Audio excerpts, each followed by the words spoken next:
Welcome to the Numerical Tarot, a new tarot paradigm, an alternative to tradition, an axial system of archetypal crystallography, a trans-culturally anthropomorphized life-biased binary influence calculator, a wisdom system and archetype enhancer with harmony of interpretation throughout. The content of all the videos in this series are excerpts, edits and brief summaries from the eBooks All Things Are Numbers and All Things Are Patterns, links below.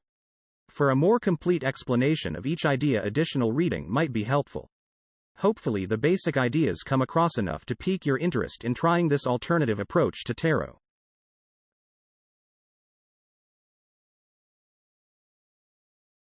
The numerical tarot is useful for things other than tarot. Because it is based on fundamental abstract patterns in nature, it is very useful for describing the patterns of human behavior that we all exhibit in our daily life. And, because it spans such a full and complete range of human experience, I've often thought it would be a useful tool for writers of fiction, to brainstorm ideas about how characters in their stories might behave. In imagining such a thing, I imagine some might focus intensely on expressing every possible variation for a single number, while others might choose to combine the essence of various numbers, either as a string of ideas that lead a central character through a journey or odyssey, or as randomly disjointed ideas arranged out of sequence from that of the number line itself. What if I wanted to write a story, using the numerical essence of each tarot card, as described by the keywords posted in this study? What might that look like? Let's develop this idea a bit. Oh, but wait, I am not really a writer, like that anyway, so I will not attempt to write anything creative here. All I'm thinking about here is how the number line of numerology being presented in this study might be used as a template or outline for a story. What kind of story might develop? I think that because of the balanced ameliorate versus deteriorate or positive versus negative form of this approach, it would have to be a story about the rise and fall of a central character. But what happens along the way? Let's see. Note: if you think that the story outline that follows looks anything like a story you've heard before, I would not be surprised. Frankly, I believe that the patterns of nature used to define the structure of the numerical tarot are so universal, that it does not surprise me at all when I see the same pattern appearing elsewhere, like in the underlying structure of fictional stories. But if you think that the story outline that follows was created by copying any existing story, you would be wrong.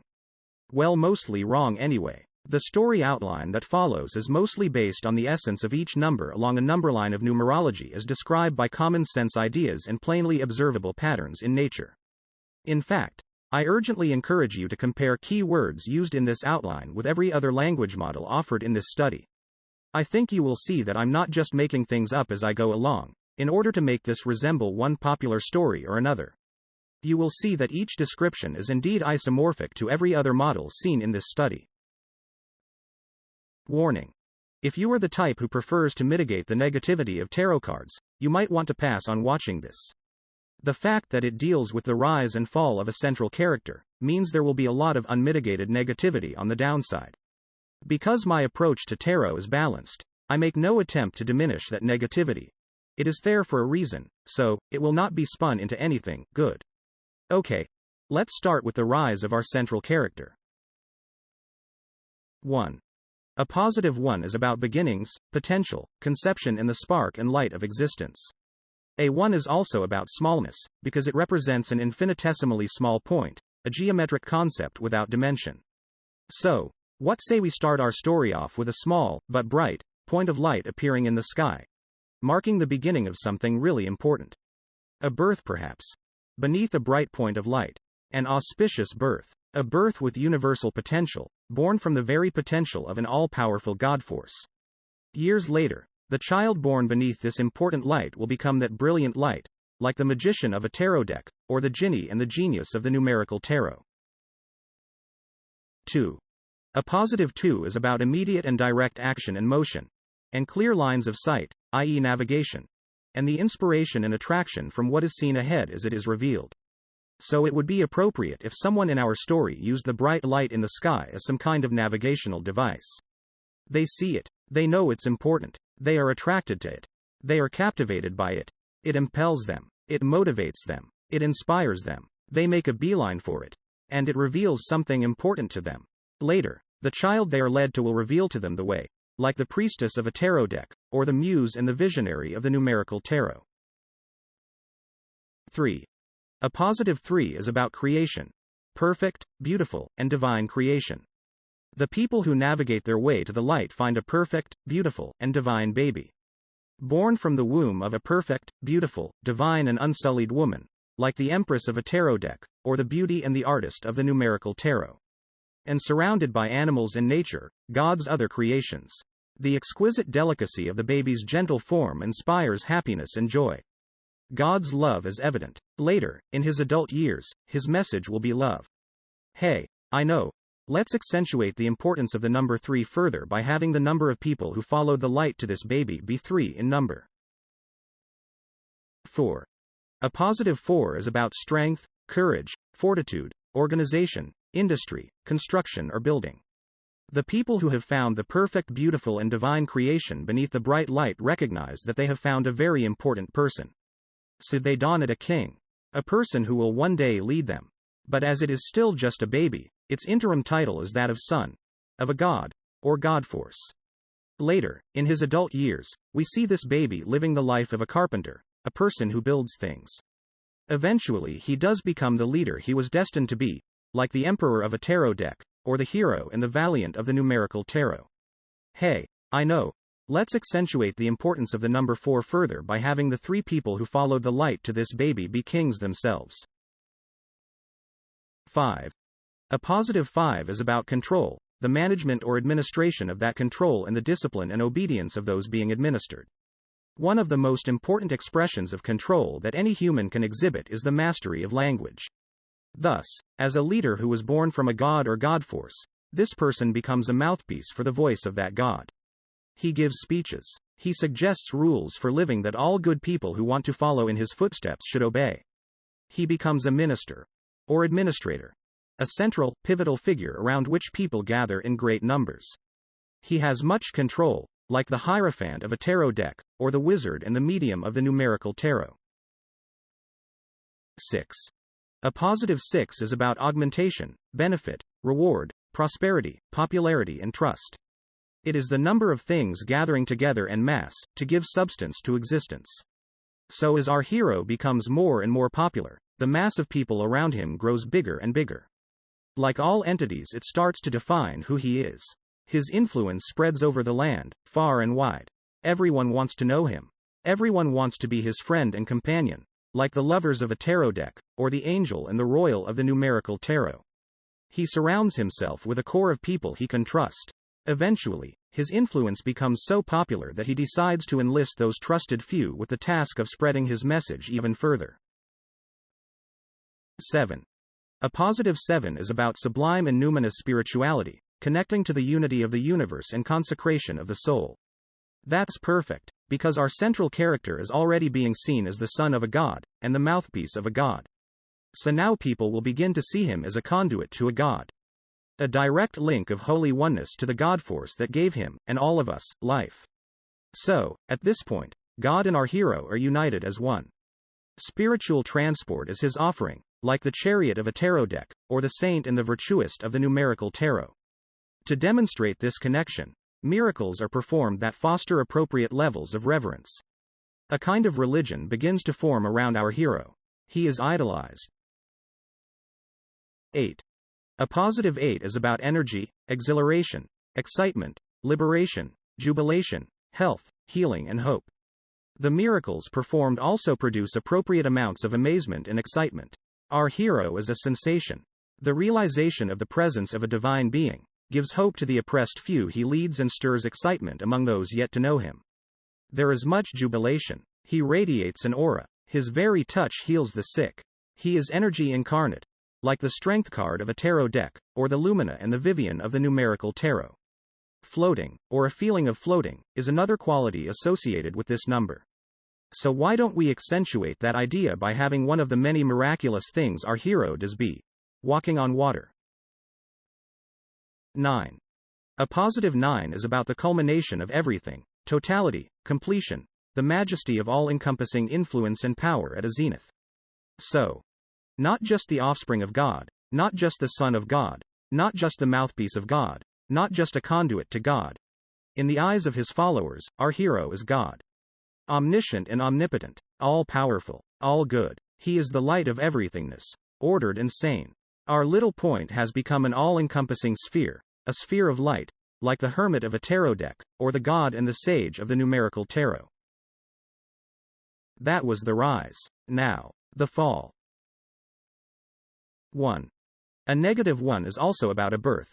The birth of something bad, the beginning of the end, a bad turn of fate, an ominous presage, and the oblivion, isolation, and loneliness that threaten to follow in the nebulous future.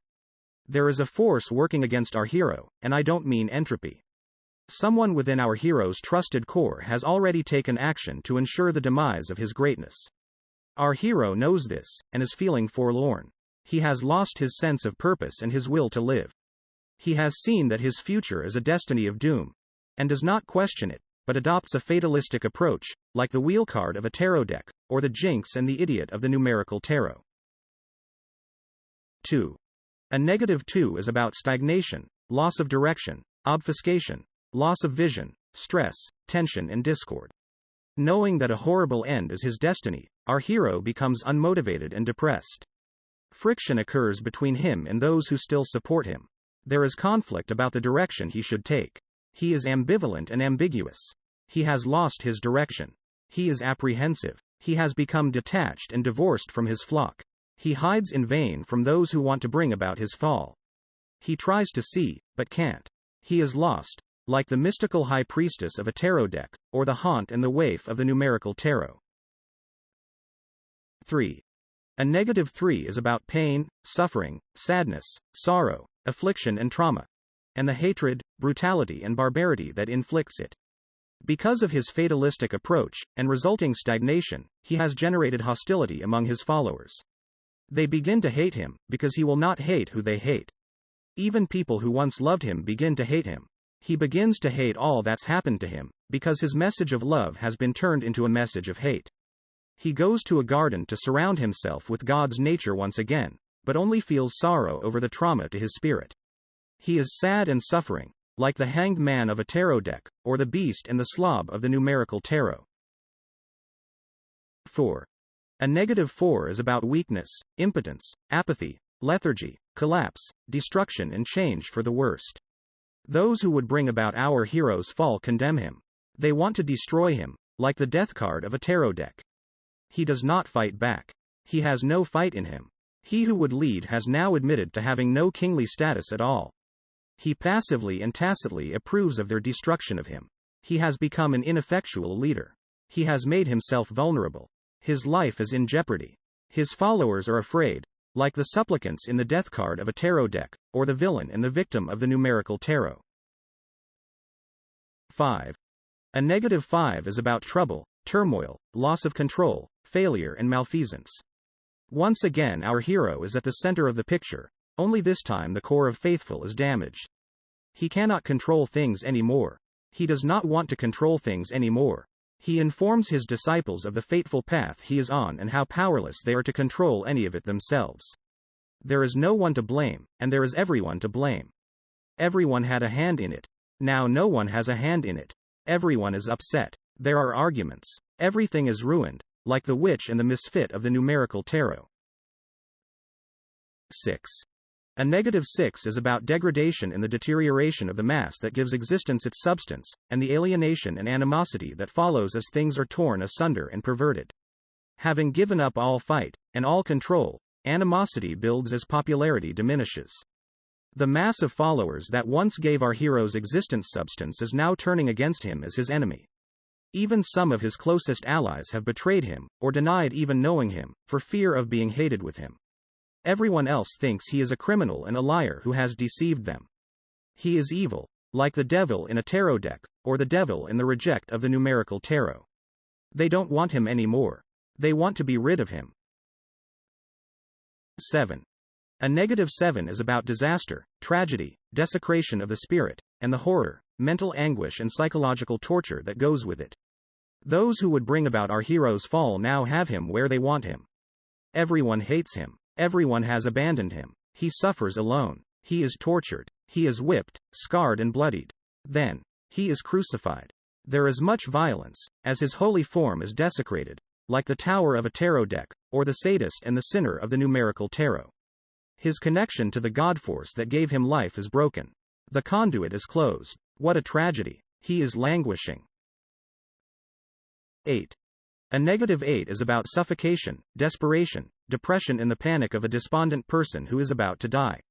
The torture of crucifixion is confining, constricting, and it's exhausting the life force from our hero. He can't breathe. He is thirsty. Darkness is encroaching. With one last gasp of energy, he addresses those who witness his end. Then, his last ounce of energy is purged from his body, like the water being poured out in the star card of a tarot deck, or the wraith and the sickling of the numerical tarot. Everyone is depressed. 9. A negative 9 is about emptiness, damnation, doom, mortality, termination, mourning the dead and the insanity and chaos of darkness. For the few who remained faithful, there is much to mourn. For those who would bring about this fall, there is a corpse to be disposed of. A grave, a tomb, a dark ending. There is much confusion, as everyone tries to understand the why and wherefore of it all. It's a dark day for humanity, no matter which side you are on. Night falls, like the moon card of a tarot deck, or the ghoul in the corpse of the numerical tarot. But wait, the next day, his tomb is empty. What happened? 4-6. Did he leave behind believers, like the fool of a tarot deck, or doubters? 3-7. Did he leave behind love, like the sun card of a tarot deck, or hate? 2-8. Did he rise up to heaven, like the judgment card of a tarot deck, or sink down to hell? 1-9. Did he become a bright light of universal knowledge, like the world card of a tarot deck, or a dark abyss of amorphous confusion? God only knows. The end. Do you think that you could write an interesting story, with an outline like this? That's all for this video. Thanks for watching. Hope it made sense. Links to eBooks, decks and merchandise below. And if anyone is interested in drawing a deck based on this system of organization, don't hesitate to contact me for a collaboration.